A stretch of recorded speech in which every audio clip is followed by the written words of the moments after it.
That brings up a good question. Now, this could be an insider question in the sense, you're a Christian, I'm a Christian, and we're asking ourselves, why as Christians do we accept the Jewish works? This could also be an outsider to an insider question, as in, I'm a non-Christian, and I'm asking you as a Christian, why do you accept the Jewish works? So that's a good question when you think about it.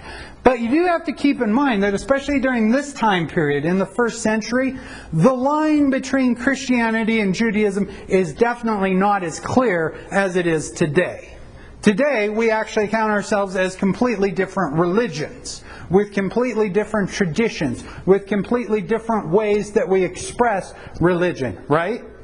But keeping in mind here, during the first century and with the rise of Christianity, the line is not as pronounced. It's not as there. Well, Jesus was a Second Temple Jew. Here's Jesus being born in the first century.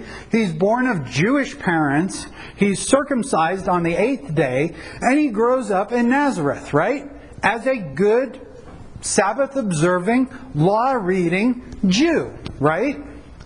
And it's there that we get Jesus starting his movement. He starts his movement in the context of Second Temple Judaism. That's very important, especially when we talk about those other New Testament era texts.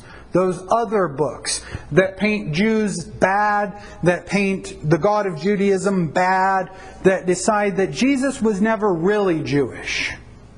Did you hear that? Decide that Jesus was never really Jewish. First Temple of Solomon. What happened to Zerubbabel? Now, see, that's where I think in your Jewish mindset and my Christian mindset, I've always, since going to Bible college, referred to this as Ezra's temple until the building of building of Herod's temple. But I remember a conversation we had very early on where you referred to this as Zerubbabel's temple. So, it's in the Bible, but it happens in the book of Ezra. So, in my vocabulary, I've just always called it Ezra's temple. The way you were raised, you probably called it Zerubbabel's temple, right? Yeah. What did you ever learn? 1964 was a long time ago. 1964 was a long time ago. You do remember that Herod tore down, Herod the Great tore down Zerubbabel's temple, but the Jews wouldn't let him do it until he had all the building supplies right there to start building Herod's temple. Where was I? Jesus as a Second Temple Jew. Now here, our New Testament documents, Matthew to Revelation, are the earliest extant Christian writings. They are the earliest writings that we have from the first century that still exist today. Is that just my conservative opinion? I want to quote W.F. Albright, and I want to quote W.F. Albright because he's not a conservative. In my opinion, every book of the New Testament was written by a baptized Jew between the 40s and the 80s of the first century. Here we have a liberal acknowledging that all of our New Testament documents come from the first century and were written by baptized Jews. That should make somebody raise their hand and go, wait a minute, what about Luke? Was that what you were about to say? Wait a minute, what about Luke? Well, there are some theories regarding Luke, and one of the interesting theories that I personally like as a theory, and you have to hear that as I like it. I can't teach it as though it's established fact, but the idea is that Luke was born a Gentile and became a Jewish proselyte. Whether he was ever circumcised or not, we have good reason in Paul saying that he puts him amongst the uncircumcised group. I don't know if Paul ever actually saw the evidence. I personally never saw the evidence. But anyways, that's the idea, that he was at least a proselyte Jew in this context. So Jesus, being a Second Temple Jew and starting his movement amongst Second Temple Jews, let's just look at some of what Jesus ever said. Jesus in Luke chapter 4, he's entered the synagogue and he's stood up for the reading of the prophets, and the book of the prophet Isaiah was handed to him. And this is where he finds the place that says this thing, and then he puts the scroll back and he gives it to the attendant and he sits down and he begins to say to them, today this scripture, in the first century he's referring to the book of Isaiah as scripture, has been fulfilled in your hearing. In other words, this scripture that Isaiah wrote way back in Isaiah's day is fulfilled this day in this synagogue in your hearing. Jesus looks at the Jewish scriptures as being fulfilled in him. Later in the book of Luke, chapter 22, here he's talking about he's going to be betrayed, he's going to be handed over. For I tell you that which is written must be fulfilled in me, that he was numbered amongst them, Matthew chapter 5, this is part of the Sermon on the Mount. Do not think that I came to abolish the law and the prophets. Here we have one of those unique cases where we have the twofold division, not the threefold division. So the law and the prophets. In those cases, the other writings are part of the prophets because they're written by prophets. Do not think that I came to abolish the law or the prophets. I did not come to abolish, but to fulfill them.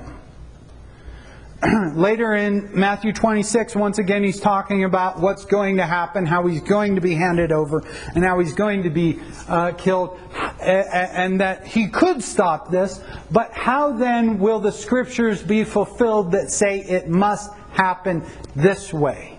So Jesus understands the Old Testament scriptures to be prophecies regarding him, and that things have to be fulfilled.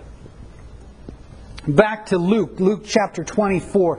These are my words which I spoke to you while I was still with you, that all things which are written about me in the law of Moses, in the prophets, and in the Psalms, Psalms would be another way to refer to the other writings, all these things must be fulfilled. Jesus has this view that the Old Testament, as we would refer to it, point to him, and those things must be fulfilled.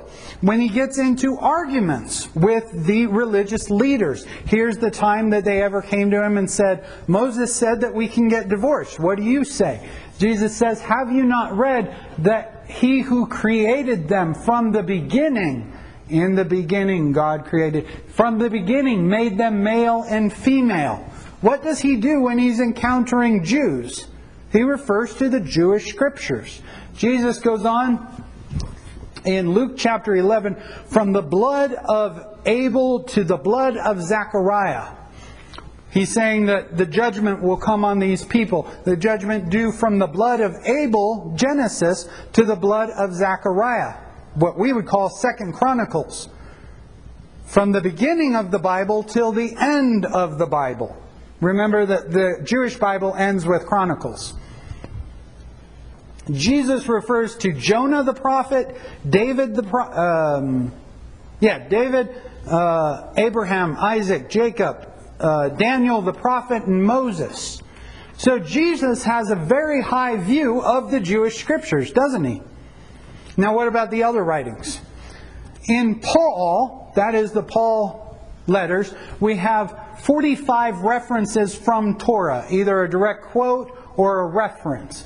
From the prophets we have 53, and from the writings we have 33. Paul had a very high view, or should I say Rabbi Paul had a very high view of the Jewish scriptures. The book of Hebrews,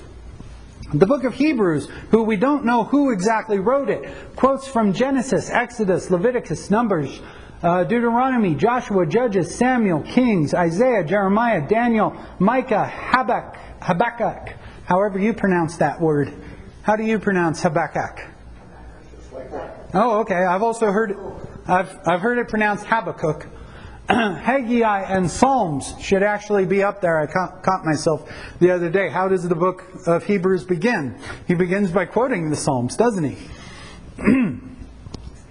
The New Testament quotes the Old Testament 343 times, and it makes allusions to the Old Testament 2,309 times. So, obviously, the New Testament views the Old Testament as authoritative Scripture. Why does the Christian Church accept the Old Testament as authoritative Scripture? Because the New Testament and Jesus and Paul and the apostles accept the Old Testament as authoritative Scripture.